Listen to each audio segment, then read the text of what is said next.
Seja muito bem-vindo ao Sã Doutrina. O Sã Doutrina é o programa da Igreja Presbiteriana de Pinheiros, o programa da IPP-TV, que oferece a você gratuitamente um curso básico de Teologia Reformada.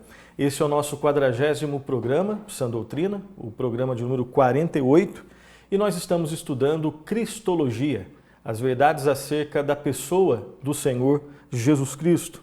E nós estamos na quinta parte dos nossos estudos de Cristologia, e o tema do programa de hoje é o seguinte: os nomes de Cristo. Primeiramente, vamos fazer como nós fazemos em todos os nossos programas, nós vamos brevemente relembrar o que nós vimos no programa anterior. E no programa anterior nós vimos os seguintes temas. Nós vimos, primeiramente, que existe somente uma pessoa no mediador, e ele, o nosso mediador, o Senhor Jesus Cristo, ele possui duas naturezas, a natureza divina e a natureza humana. Uma pessoa, duas naturezas. E nós vimos também que tudo o que é da natureza divina pertence à pessoa de Cristo, bem como tudo o que é da natureza humana também pertence à pessoa do Senhor Jesus Cristo. Vimos também que não existe nada, absolutamente nada mais importante do que conhecer o Senhor Jesus Cristo, se aprofundar no conhecimento do Senhor Jesus Cristo e permanecer na pessoa do Senhor e Salvador Jesus Cristo, na sua obra e na obra que Ele fez por cada um de nós. Então, de modo muito resumido e bem rápido, bem conciso, essas foram as principais verdades que nós estudamos no programa de número 47. O programa de hoje, então, repetindo mais uma vez, nós vamos estudar os nomes de Cristo. Algumas considerações iniciais sobre esse tema, os nomes de Cristo. É interessante a gente pensar que se nós fôssemos perguntar a vários historiadores, a vários estudiosos, inclusive a vários teólogos, a vários sociólogos, enfim, sobre quem é Jesus, nós receberíamos, com certeza, várias respostas. E o mais curioso de tudo isso é que, possivelmente, várias dessas respostas seriam contraditórias em si, né? Se nós perguntássemos quem é Jesus Cristo, para vários estudiosos das mais variadas áreas do conhecimento, inclusive da história, né, que é uma área que está muito próxima a esse nosso objeto de estudo, a teologia, a sociologia, a antropologia. Se nós perguntássemos para vários profissionais, para vários estudiosos dessas áreas, quem é Jesus? Quem é Jesus Cristo? Nós receberíamos não uma resposta só, mas várias respostas, diversas respostas. Então existe uma variedade de respostas em relação a essa única pergunta.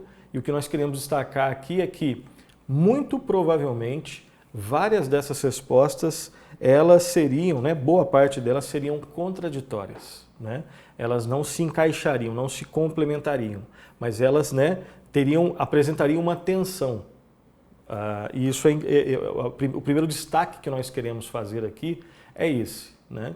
E por que nós levantamos essa questão no início? É que todos nós, inclusive quem é cristão, quem não é cristão, aqueles que estudam um pouco mais, aqueles que não estudam tanto assim, todos têm algum tipo de opinião, alguma visão sobre quem é Jesus Cristo.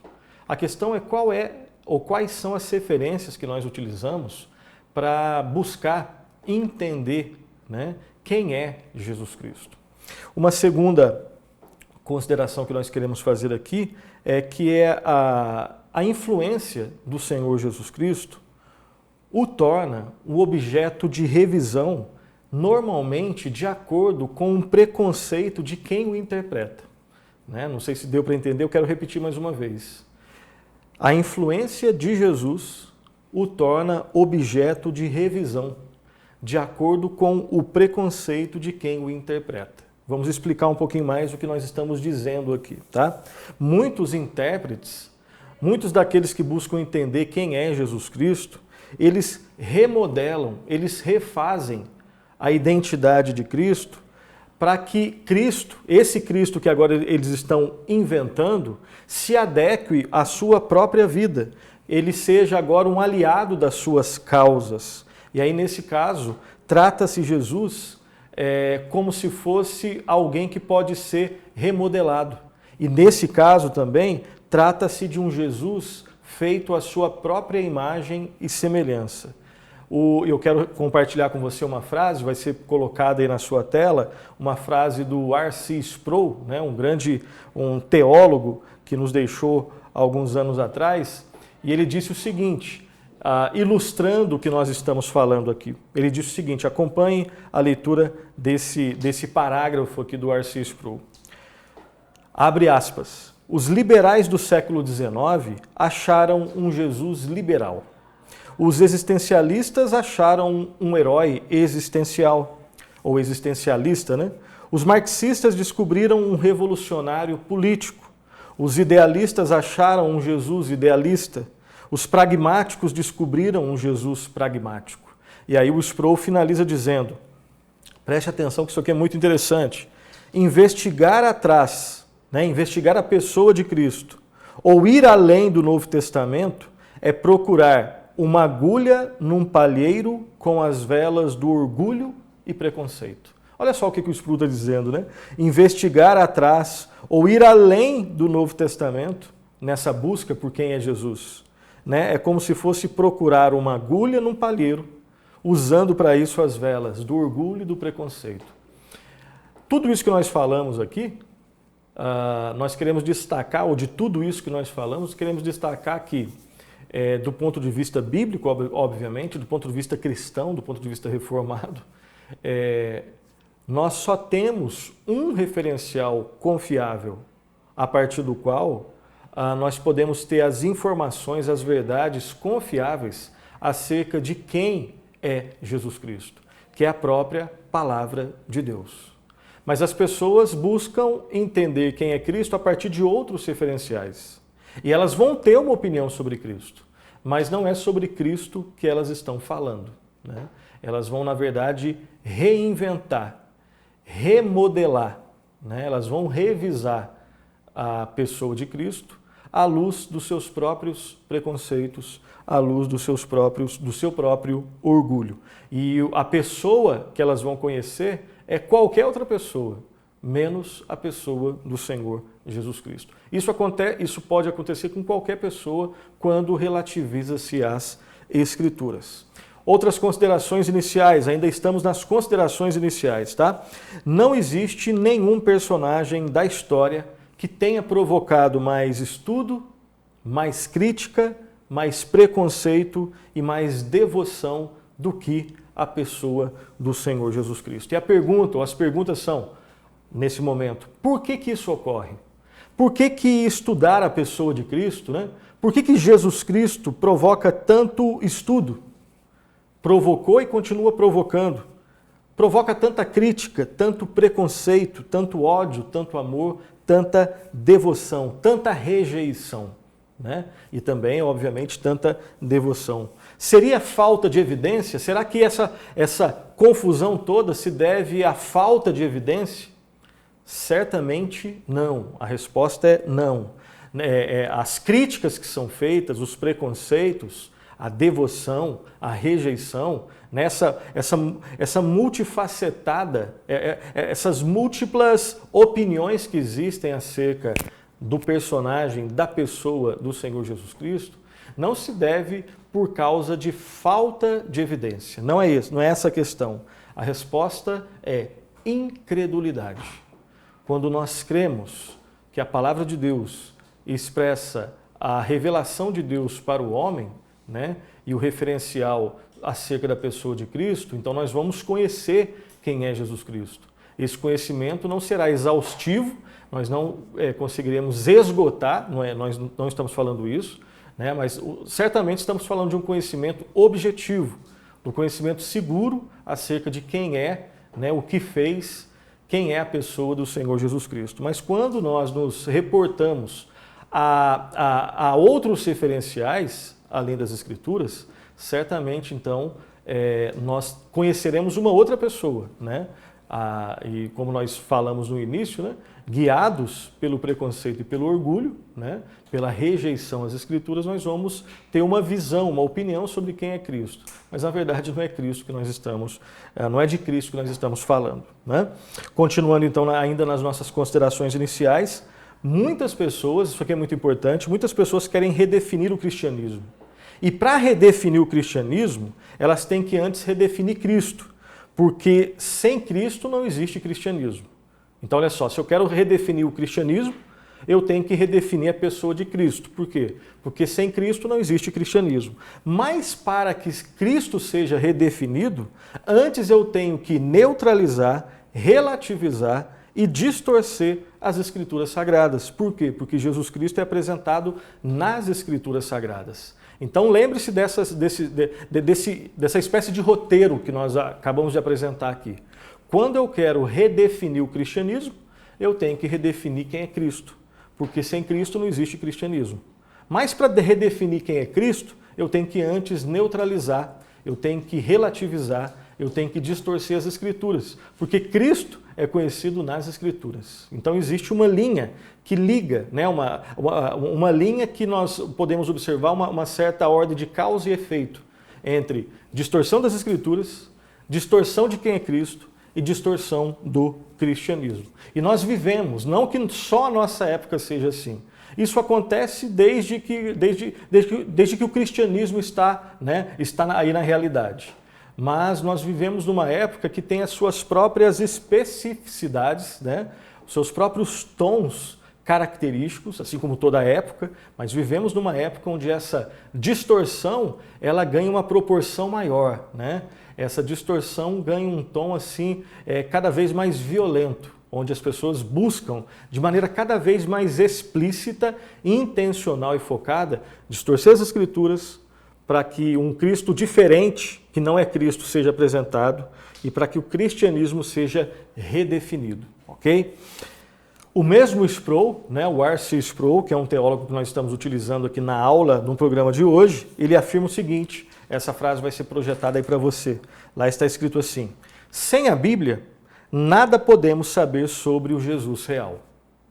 E ele continua: em última análise, nossa fé está em pé ou ela cai com o Jesus bíblico. Né? E depois, mais em outro lugar, ele clama da seguinte forma: dê-me o Cristo bíblico ou dê-me nada, ou não me dê nada. Né? Ou nós consideramos essa verdade absoluta. Qual verdade absoluta?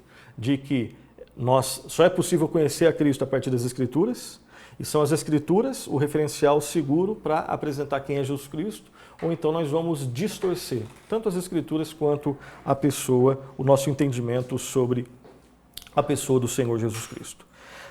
Para respondermos quem é Jesus, nós temos então que necessariamente nos voltarmos para o Novo Testamento. Mas aqui um detalhe antes da gente começar a analisar alguns dos títulos que Cristo recebe no Novo Testamento. Nós não devemos esquecer que Jesus não é uma figura que nós podemos estudar de forma insensível. Jesus não é um personagem que nós podemos estudar insensivelmente. Por quê? Porque Jesus é o Filho de Deus, porque Ele é o Salvador do mundo. E sendo assim, nós temos no nosso estudo, em algum momento, que tomarmos uma decisão acerca dele, uma decisão sobre ele, a favor ou então contra ele. E essa decisão que nós tomamos enquanto nós estudamos a pessoa e a obra de Cristo, ela é uma decisão que determina o destino eterno de uma pessoa. Isso aqui é muito, muito sério.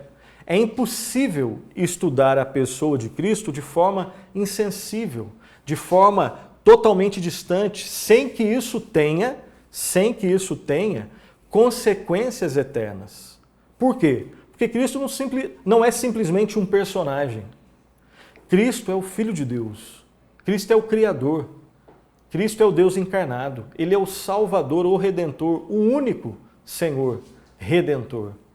De forma que, enquanto nós estudamos a pessoa de Cristo, a sua obra, a sua história, nós tomamos decisões, ou ao seu lado ou contra ele.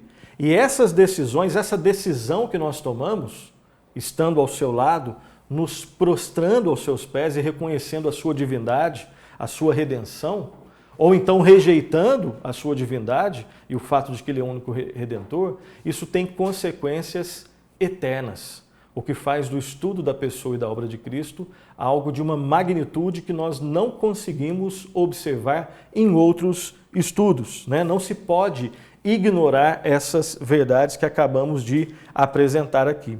E a última consideração, antes de entrarmos, né, na apresentação e nas considerações sobre os títulos de Cristo, né, o nosso objetivo, então, no estudo de hoje, é apresentar a pessoa de Jesus Cristo a partir dos principais títulos que lhe são dados no Novo Testamento. E esses títulos, lembre-se disso, eles revelam algo da sua identidade e também nos ensinam acerca do significado de suas ações. Então não é aqui um exercício de satisfação de uma mera curiosidade, não. Enquanto nós, no estudo, no programa de hoje, apresentarmos os títulos, os nomes de Cristo, ali no Novo Testamento, lembre-se que ao estudarmos os seus títulos, os seus nomes, né, nós estamos conhecendo um pouco da identidade de Cristo e, ao mesmo tempo, entendendo um pouco mais o significado das suas ações. Então, fechando aqui essas considerações iniciais, o primeiro título que nós vamos ver sobre a pessoa de Cristo é Messias, né? Cristo, o Cristo ou o Messias. Então vamos lá, algumas considerações sobre esse primeiro título.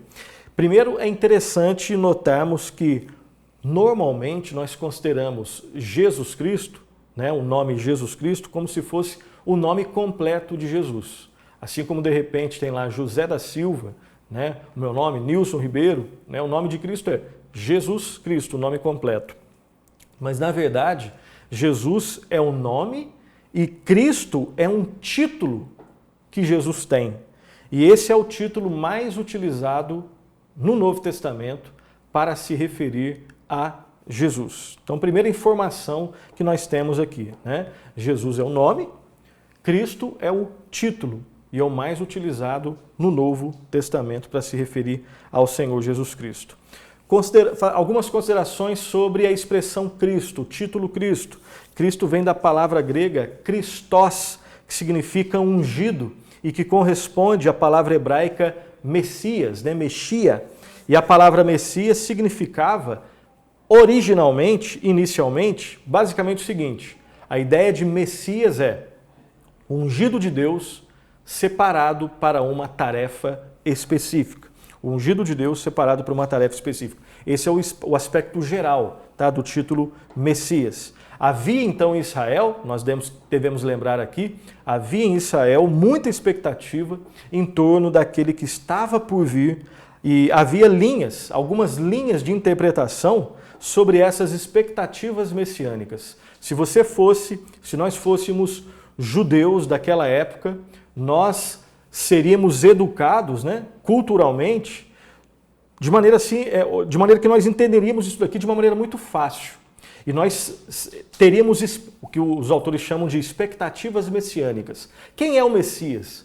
Quais são as características do Messias, do ungido de Deus, que viria ao mundo para cumprir uma tarefa específica? Então nós vamos separar aqui pelo menos 3 linhas de interpretação que falavam sobre quem é o Messias, o que ele iria fazer.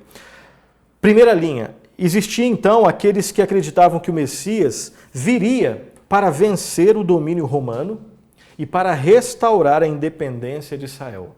Então, existia uma linha de interpretação que estava, né, nesse contexto das expectativas messiânicas. Quem é Jesus? Quem é o Messias? Quem é o ungido? Quem é o enviado de Deus?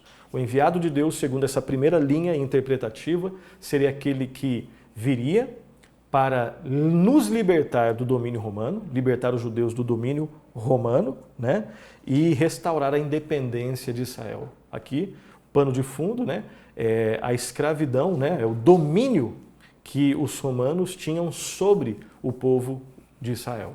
Tá? Então, o Messias, o nosso Salvador, viria nos libertar militarmente, politicamente, economicamente, socialmente, desse domínio que os maldosos romanos, né, colocam sobre nós. Essa é uma primeira linha de interpretação.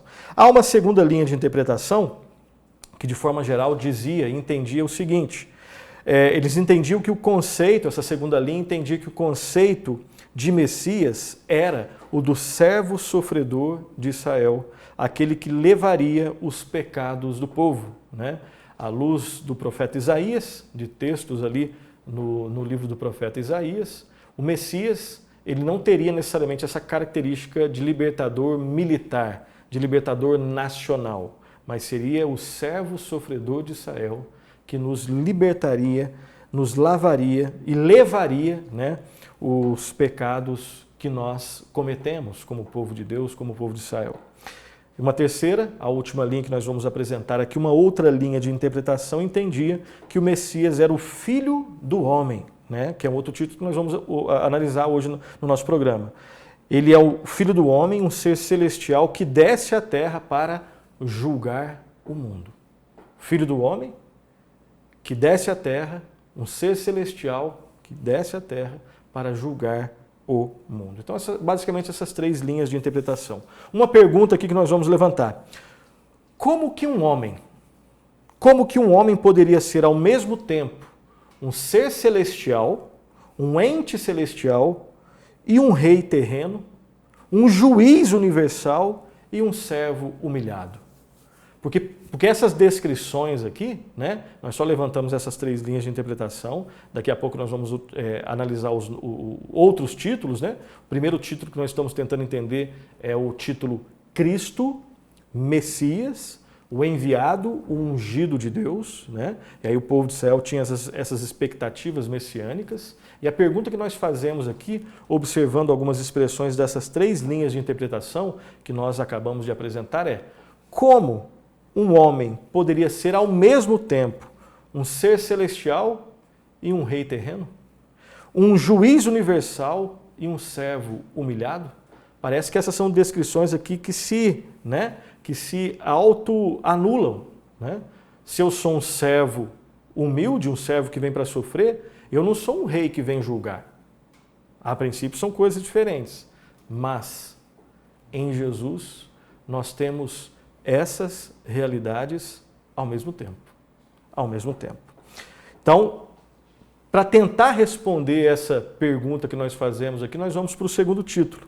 Vamos ver então esses aspectos na pessoa de Jesus Cristo. Segundo título, primeiro foi Cristo, Messias. Segundo, o Filho de Davi. O Filho de Davi. E perceba que nos próximos títulos que serão apresentados acerca da pessoa de Cristo, alguns têm uma tonalidade mais de humilhação, outros têm uma tonalidade mais de exaltação. Tá? Vamos lá. Filho de Davi.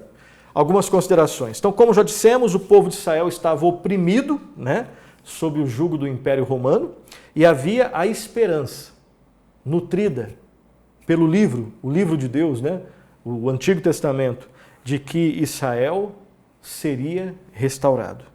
Qual era a base dessa expectativa? A própria palavra de Deus, como nós acabamos de falar. E nós vamos ler alguns textos, tá? Vai ser projetado aí para você, Salmo 132, 11. Acompanhe a leitura, por favor. Salmo 132, 11. Lá está escrito assim: o Senhor jurou a Davi com firme juramento, e dele não se apartará. Um rebento da tua carne farei subir para o teu trono.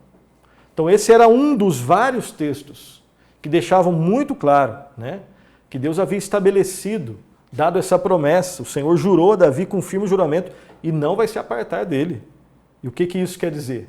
Um rebento, né? Um ente da tua carne farei subir para o teu trono.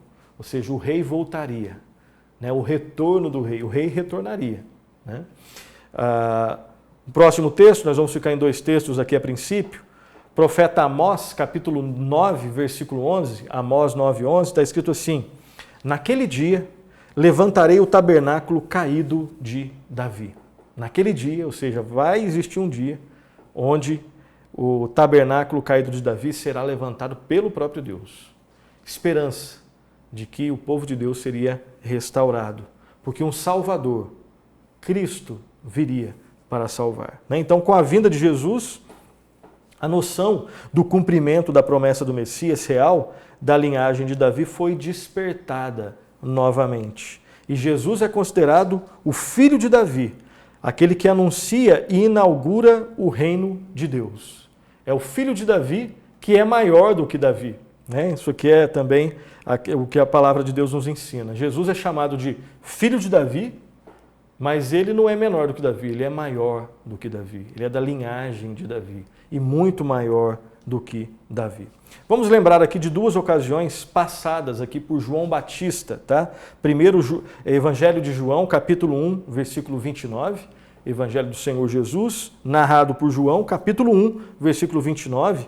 Lembre-se que João Batista saudou Jesus como o Cordeiro de Deus que tira o pecado do mundo. O Cordeiro de Deus, isso não está projetado aí para você, tá? Esse texto que eu estou falando aqui, você depois acompanhe. João Batista, lá em João 1,29, como que foi a saudação de Jesus? Perdão, a saudação recebida por Jesus e falada, proclamada por João Batista. Eis o Cordeiro de Deus que tira o pecado do mundo. Então, João Batista tinha certeza de que as promessas messiânicas se cumpriam em Jesus, Cordeiro de Deus que tira o pecado do mundo. E lembre-se também que depois, quando ele estava na prisão, João Batista na prisão, talvez com a fé um pouco abalada, ele enviou mensageiros para fazerem a seguinte pergunta para Jesus. Você se lembra dessa pergunta, Eles disseram assim: és tu aquele que estava por vir ou nós devemos esperar um outro? E Jesus respondeu, o texto vai ser projetado para você aqui agora, Lucas 7, 20 e 22. Olha a resposta de Jesus, Lucas 7, 20 e 22. A pergunta foi: o Senhor é aquele que estava por vir ou nós devemos esperar outro? Olha só a resposta de Jesus. Acompanhe a leitura. Ide e anunciai a João o que vistes e ouvistes. Os cegos veem, os coxos andam, os leprosos são purificados, os surdos ouvem, os mortos são ressuscitados, e aos pobres anuncia-se-lhes o Evangelho. E aos pobres anuncia-se-lhes o Evangelho. Ou seja, resumindo, sim, sou eu, aquele que estava por vir. Porque eu mostro os sinais do Salvador, do Redentor, daquele que era o prometido. Os cegos vêm, os coxos andam, leprosos são purificados, surdos ouvem, mortos são ressuscitados, e aos pobres o Evangelho é anunciado. Então aqui Jesus estava chamando a atenção para a profecia de Isaías 61, o texto que ele havia lido lá na sinagoga. Outro texto que eu quero que você acompanhe comigo, Lucas 4, 18 e 19, que faz relação com o texto de Isaías. Lucas 4, 18 e 19 está escrito assim: o Espírito do Senhor está sobre mim, pelo que me ungiu para evangelizar os pobres, enviou-me para proclamar libertação aos cativos e restauração da vista aos cegos, para pôr em liberdade os oprimidos e apregoar o ano aceitável do Senhor. Então perceba a relação desses textos. Perceba a relação de Lucas 7, 20 e 22, anote aí, depois você confira, e de Lucas 4, 18 e 19. Perceba a relação direta, de encaixe perfeito desses conceitos, dessas verdades, desses dois textos. Jesus Cristo é aquele que foi pregado, pronunciado, proclamado, profetizado lá no Antigo Testamento. E aí ele vem, se encarna, torna-se carne, e para cumprir o plano de Deus que é elaborado desde lá da eternidade e que é pré-anunciado no tempo, ali pela pena dos profetas, pela boca dos profetas. E ele vem para cumprir, ele é o Messias, ele é o Cristo, o Messias, o ungido de Deus, o separado de Deus por uma missão especial. E ele é o filho de Davi. E por fim, lá no versículo 21, Jesus Cristo afirma: hoje se cumpriu, Lucas, não vai ser projetado para você, você pode acompanhar na sua Bíblia, Lucas 4, 21 está escrito assim: hoje se cumpriu a escritura que acabais de ouvir. Quando Jesus Cristo lê o texto de Lucas 4, 18 e 19, lá no 21 ele afirma: hoje se cumpriu a escritura que acabais de ouvir. Ou seja, eu estou cumprindo o texto de Isaías. Então, 2 títulos por enquanto. Cristo, o Messias, né? E o Filho de Davi. Terceiro título de Jesus, né? Terceiro título da pessoa do Senhor Jesus Cristo. O servo sofredor de Israel. Esse é o terceiro título. O servo sofredor de Israel. Esse é outro título que se refere ao Senhor Jesus. Nós vamos ler aqui agora um texto um pouco maior, vai ser projetado aí para você, tá? De Isaías 53. E Isaías é isso aqui é um dado interessante, né? Curioso. Isaías é o profeta mais citado no Novo Testamento, tá? Depois você pode conferir lá. É o profeta mais citado no Novo Testamento. Então vamos ler juntos, vai ser projetado para você, você acompanhe o texto de Isaías 53. Está escrito assim: quem creu em nossa pregação? E a quem foi revelado o braço do Senhor? Porque foi subindo como renovo perante ele e como raiz de uma terra seca, não tinha aparência nem formosura, olhámo-lo, mas nenhuma beleza havia que nos agradasse. Era desprezado e o mais rejeitado entre os homens, homem de dores e que sabe o que é padecer, e como um de quem os homens escondem um rosto, era desprezado, e dele não fizemos caso. Certamente ele tomou sobre si as nossas enfermidades, e as nossas dores levou sobre si, e nós o reputávamos por aflito, ferido de Deus e oprimido. Mas ele foi traspassado pelas nossas transgressões e moído pelas nossas iniquidades. O castigo que nos traz a paz estava sobre ele, e pelas suas pisaduras fomos sarados. Todos nós andávamos desgarrados como ovelhas, cada um se desviava pelo caminho, mas o Senhor fez cair sobre ele a iniquidade de todos nós. Ele foi oprimido e humilhado, mas não abriu a boca, como o cordeiro foi levado ao matadouro, e como ovelha muda perante os seus tosqueadores, ele não abriu a boca. Por juízo o opressor foi arrebatado, e de sua linhagem, quem dela cogitou?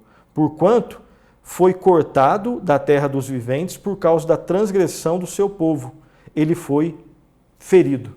Designaram-lhe a sepultura com os perversos, mas com o rico esteve na sua morte, posto que nunca fez injustiça, nem dolo nenhum se achou em sua boca. Todavia, ao Senhor agradou moê-lo, fazendo-o enfermar.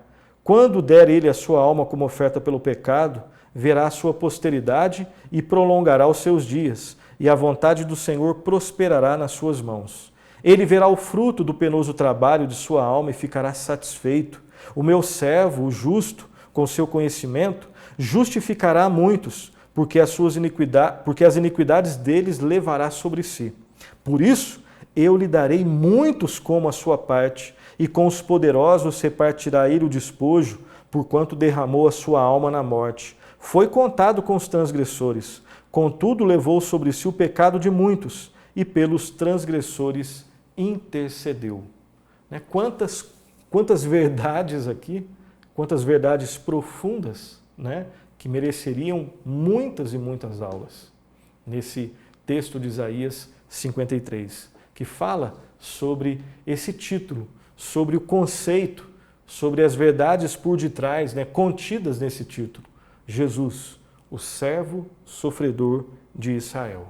E aqui preste atenção no seguinte, né? É claro que nós lemos aqui bem rápido Isaías 53, depois você leia com mais atenção, de maneira mais devagar, né? Fazendo as suas anotações na sua devocional, mas preste atenção no seguinte, o R.C. Sproul diz o seguinte: observe o texto de Isaías 53 e olha só o que ele diz. Em Isaías 53, nós temos aqui algo que parece um relato da paixão de Jesus feita por uma testemunha ocular. Preste atenção nisso. Aqui nós temos um texto que está escrito, né, há muito tempo antes da vinda de Cristo e do sacrifício de Cristo. E o que nós temos aqui em Isaías 53, segundo o Sproul, e nós concordamos totalmente com ele, é que isso aqui parece, Isaías 53 parece o relato de uma testemunha ocular de alguém que está vendo a paixão de Cristo, o sofrimento de Cristo, né? Antes de chegar até a cruz e depois do momento da cruz. Tamanha precisão de detalhes, né? O drama todo ali vivido por Cristo no seu sofrimento antes da cruz e no momento da sua crucificação. Mas isso está escrito há muitos e há muito tempo atrás, no texto de Isaías. Ok? Jesus é o Messias, que vem como um rei, mas ao mesmo tempo Jesus é um servo sofredor que morre em favor de muitos, daqueles que se arrependem e creem nele. Então nós vimos 3 títulos, né? Cristo Messias, nós vimos aqui por fim agora o último, Jesus Cristo como o servo sofredor de Israel, e em segundo lugar, né, eu já estava me esquecendo, Cristo, o filho de Davi. O filho de Davi. Vamos para o 4º título, o Filho do Homem. Cristo Messias, filho de Davi, servo sofredor de Israel e agora em 4º lugar, o Filho do Homem. Algumas considerações iniciais, vamos lá. Normalmente nós afirmamos que a expressão Filho do Homem, ela diz respeito somente à natureza humana de Jesus. Normalmente, isso não está errado, tá? Nós ensinamos assim, Filho de Deus diz respeito à sua natureza divina, Filho do homem diz respeito à sua natureza humana. E não está errado, mas é um pouco mais do que isso. Tá? Especificamente falando sobre o título Filho do Homem, é verdade. É uma expressão, é um título que diz respeito, que faz relação, né, que reflete a humanidade de Cristo. Mas esse título, Filho do Homem, aponta para realidades mais profundas ainda que nós queremos compartilhar com você.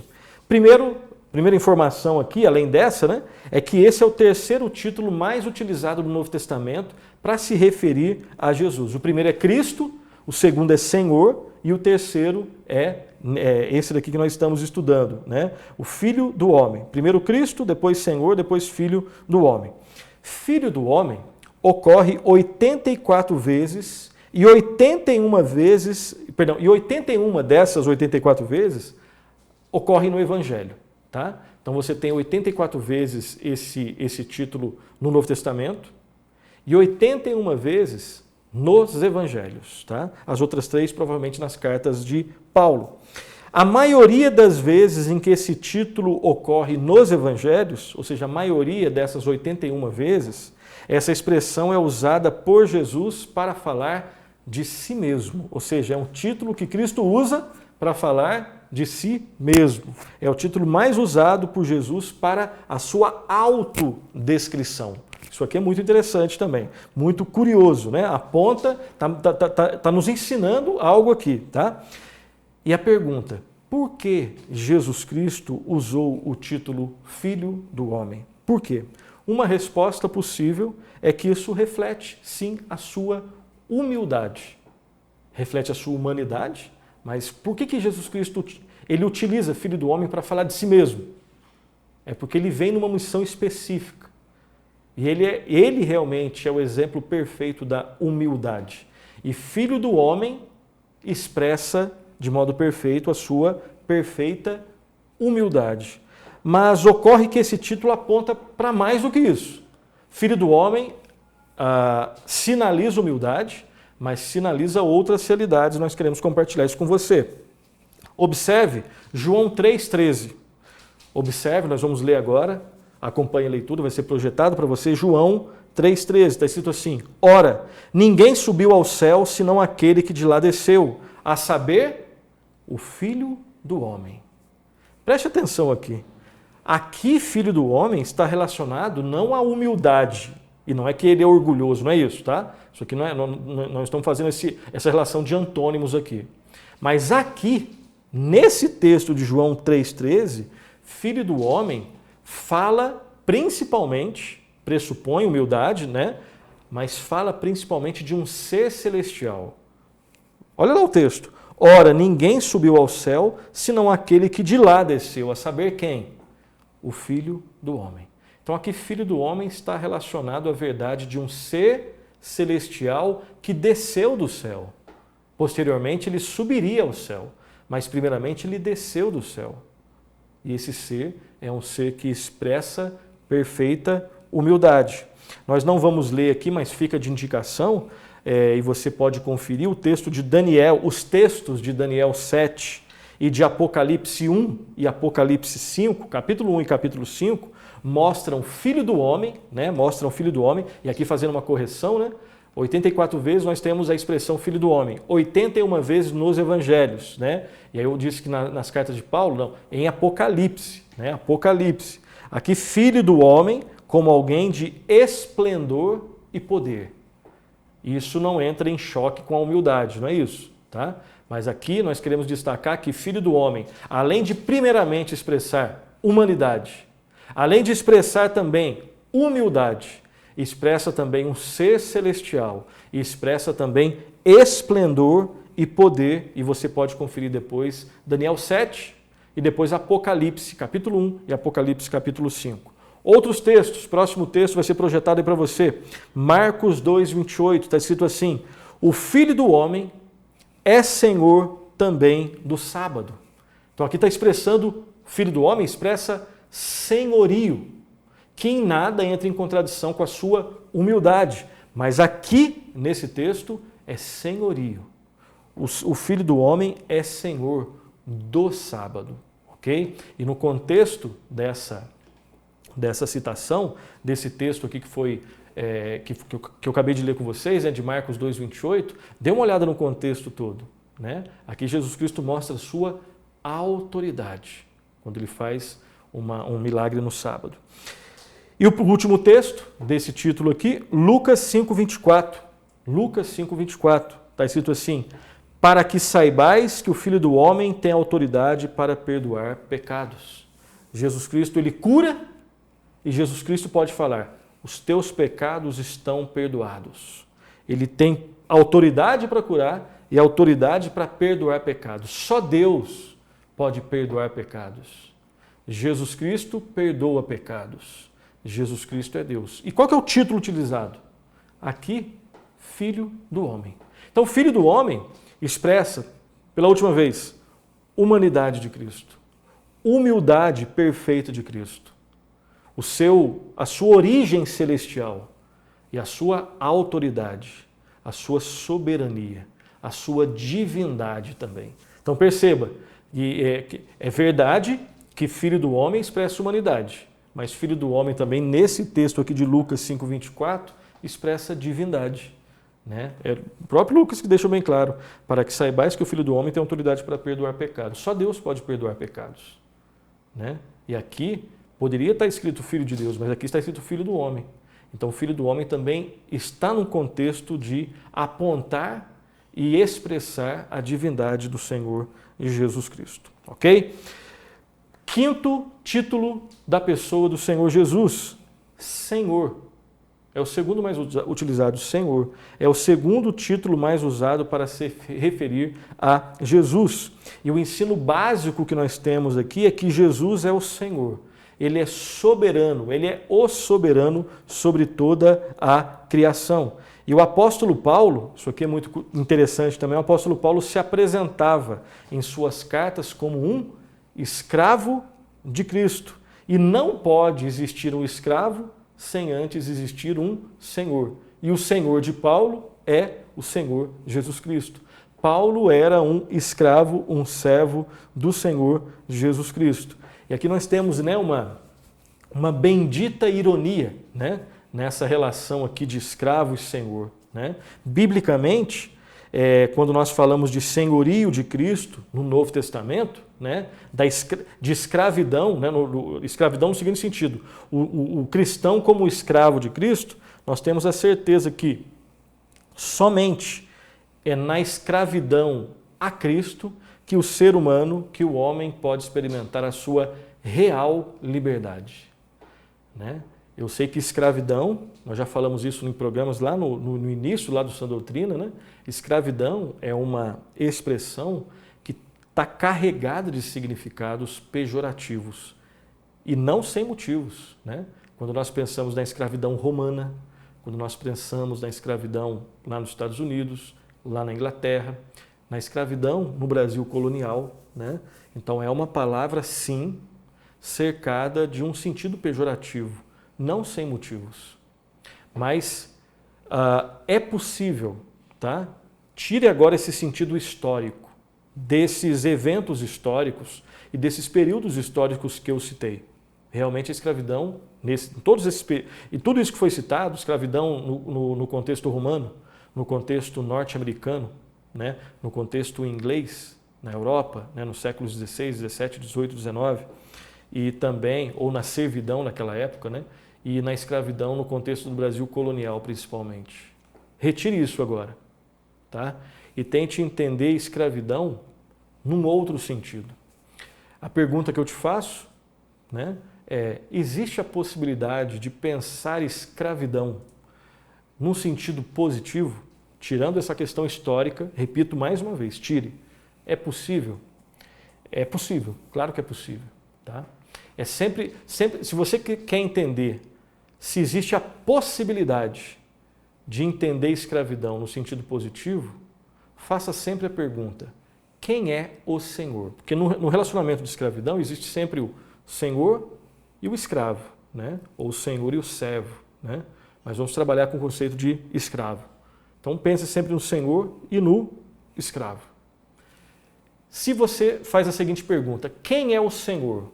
E a resposta é o pecado, então você pode ter certeza que essa relação entre Senhor e escravo é uma relação horrível. É uma relação opressora, no pior sentido da palavra, né? É uma relação degradante, é uma relação covarde, é uma relação realmente, é um terror. Agora, se nessa relação entre Senhor e escravo, você faz a pergunta: quem é o Senhor? E a resposta é Jesus Cristo, muda tudo.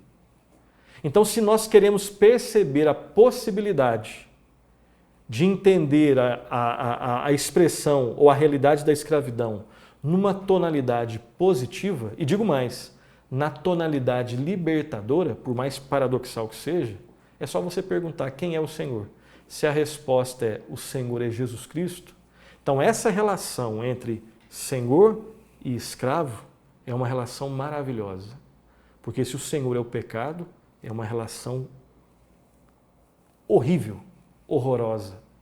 Agora, se o Senhor é Jesus Cristo, aí que nós podemos dizer que a realidade mais libertadora que existe é ter Jesus como Senhor. A realidade mais libertadora que existe é ser escravo do Senhor Jesus Cristo. Não existe nada mais libertador do que ser um escravo de Jesus Cristo. Nesse caso, nós somos escravos do Senhor da vida. Nós somos escravos daquele que foi até a morte por nós, foi até a cruz por nós. Nós somos escravos daquele que é o libertador, por mais que isso seja paradoxal. Ok? Então, o título que Jesus recebe de Senhor, ele fala sobre, ele aponta, ele expressa a soberania que Jesus Cristo tem sobre tudo e sobre todos. E por fim, né, há uma relação entre um título Senhor no Novo Testamento e Adonai no Antigo Testamento. Adonai é um título utilizado lá no Antigo Testamento somente para Deus, né? Somente para Deus. E o Salmo 110, 11 está escrito assim: disse o Senhor, vai ser projetado aí para você, Salmo 110, 11, disse o Senhor ao meu Senhor: assenta-te à minha direita, né? Até que eu ponha os teus inimigos debaixo dos teus pés. Aqui, disse o Senhor ao meu Senhor, né? O Pai ao Filho. Ou seja, se existe uma correlação entre, no Antigo Testamento, o título Adonai, que somente é usado para Deus, Novo Testamento, Senhor, que é o correlativo de Adonai no Antigo Testamento, que aponta para Cristo, então, obviamente, aqui nós temos mais um momento e mais uma explicação da divindade do Senhor e Salvador Jesus Cristo. Sexto título, né? E antes de ir para o sexto título, só mais um detalhe que eu esqueci de explicar sobre esse texto aqui do Salmo 110, 11. Aqui nós temos no Salmo 110:11, né, quando nós lemos, disse o Senhor ao meu Senhor, assenta-te à minha direita, aqui nós temos a verdade, quero deixar isso bem claro, que Jesus é o Senhor que está sentado à direita do Senhor.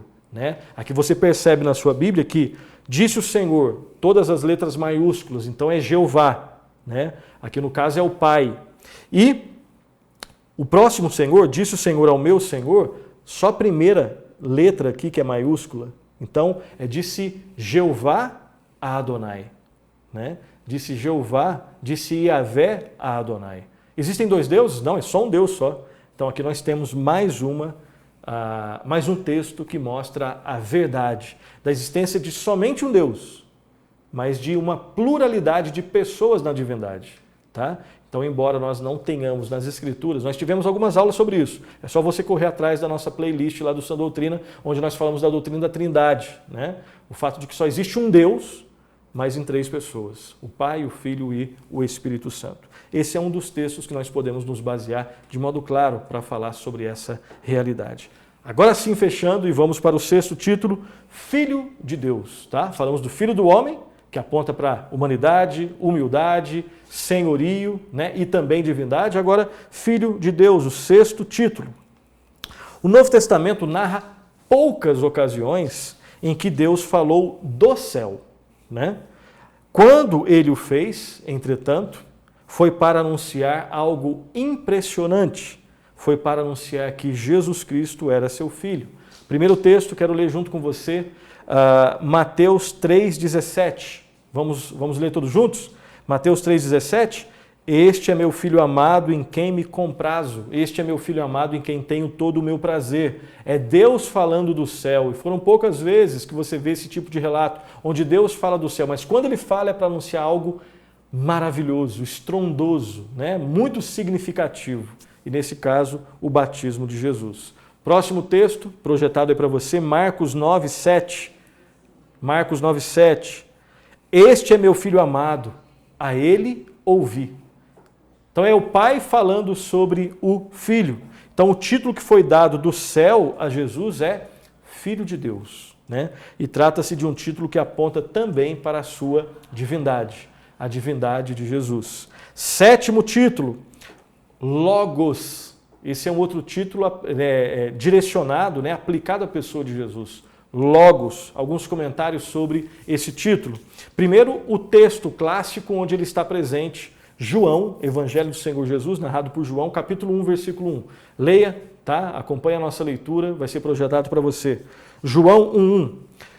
No princípio era o Verbo, e o Verbo estava com Deus, e o Verbo era Deus. Né? Nós já analisamos esse texto quando nós falamos da divindade de Jesus Cristo, né?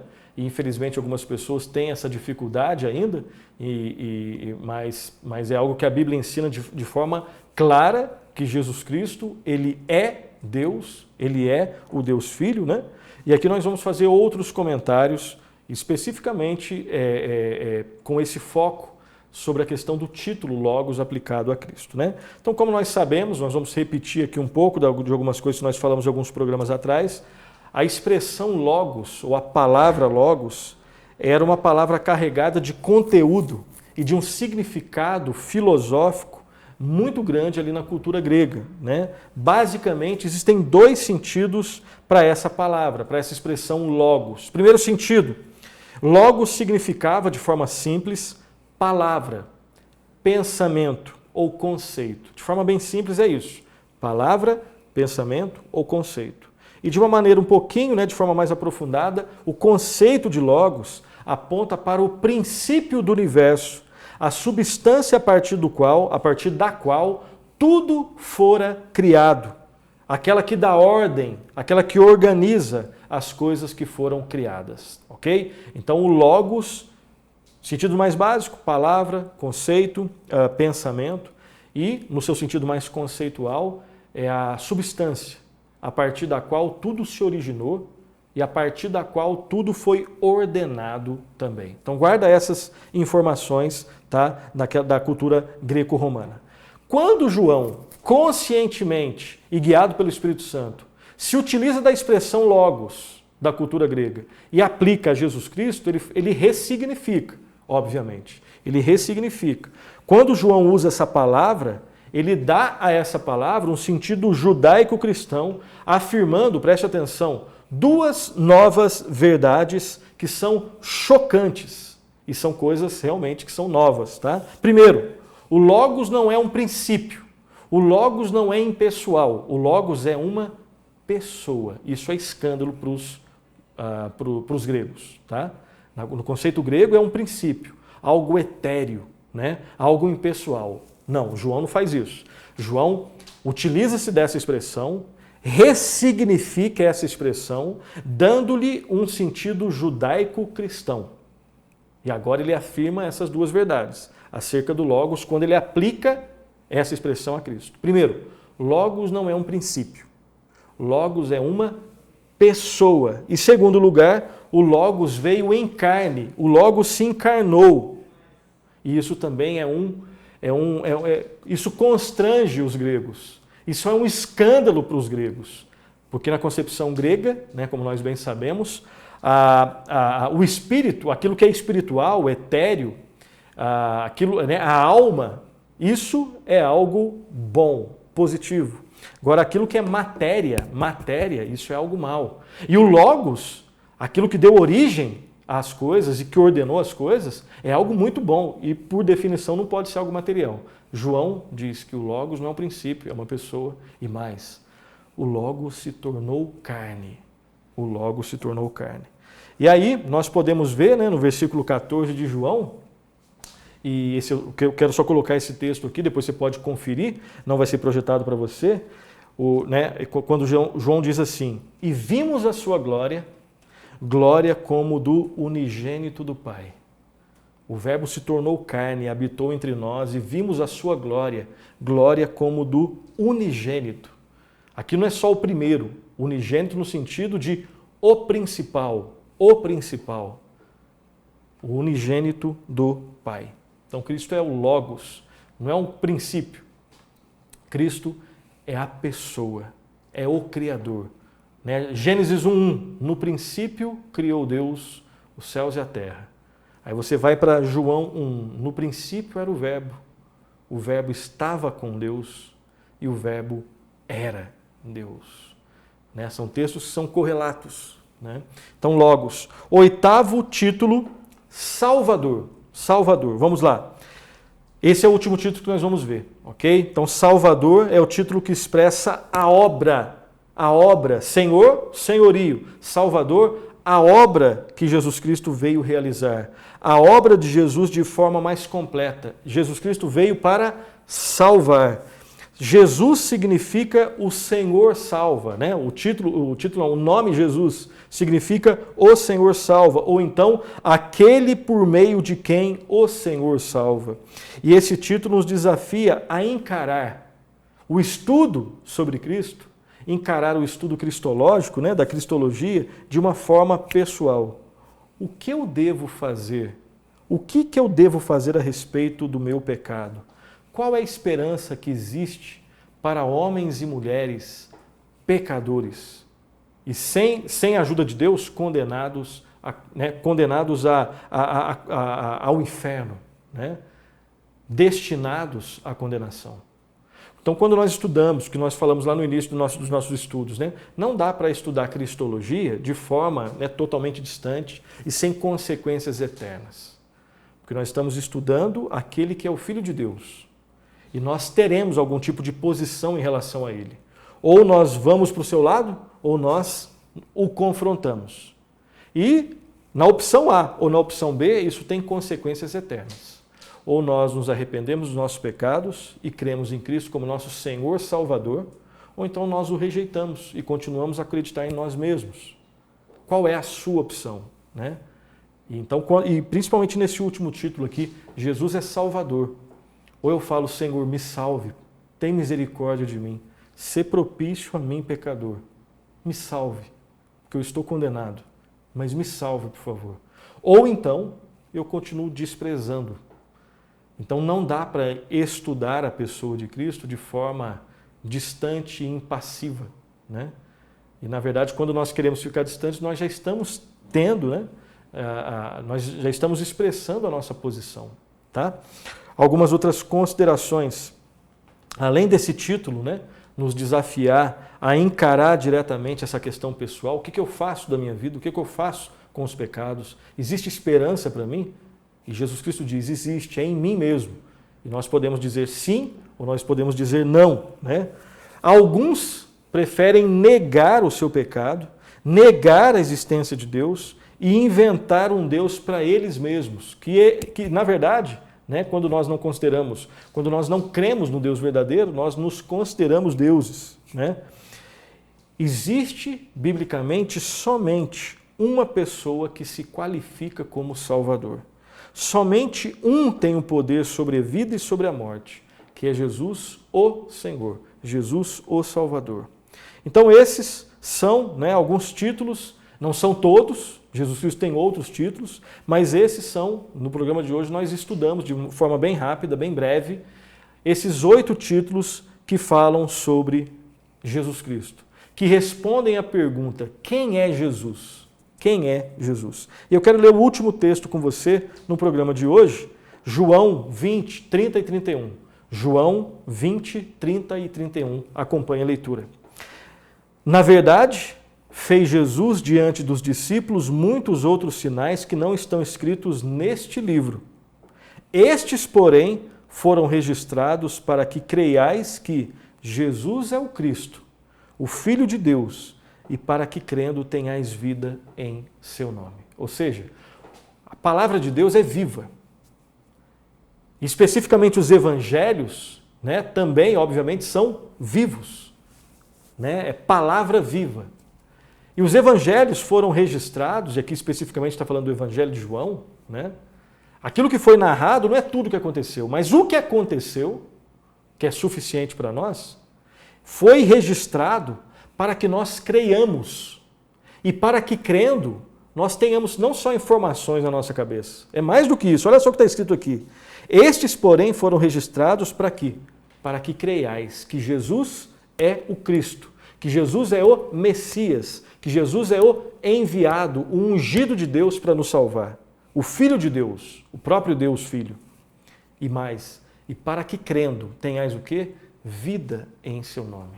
Essa é a diferença do estudo da Bíblia e do estudo dos outros livros. Né?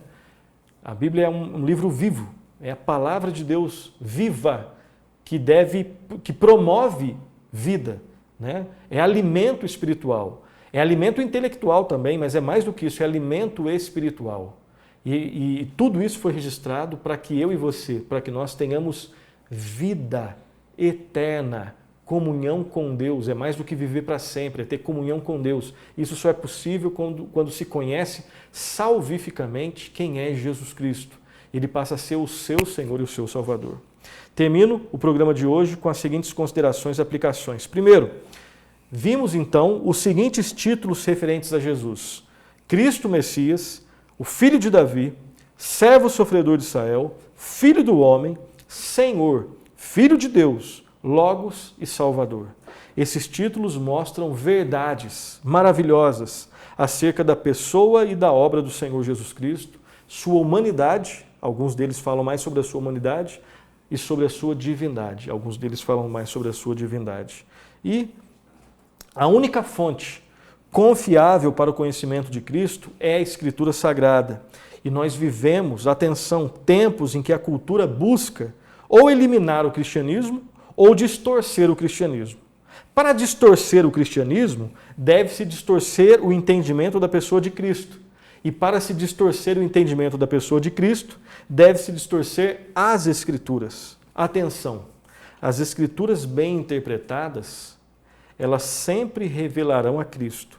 E Cristo será sempre revelado somente nas Escrituras Sagradas. E a última aplicação, lembre-se que conhecer a Cristo, segundo as Escrituras, vai além de possuir informações sobre quem Ele é, mas está relacionado principalmente, tem a ver com informações, mas é mais do que isso. Conhecer a Cristo segundo as Escrituras está relacionado, além de ter informações sobre Ele, está relacionado a ter comunhão com Ele, relacionamento com Ele, ser salvo por Ele e experimentar progressivamente a vida em abundância que somente Ele nos oferece. Assim nós terminamos o programa de hoje. Eu quero aqui apresentar para você, só indicar para você esse livro, 2 livros, tá? Quem é Jesus, do R.C. Sproul, da editora Fiel. Nós baseamos o programa de hoje principalmente nesse livro do R.C. Sproul, Quem é Jesus, tá?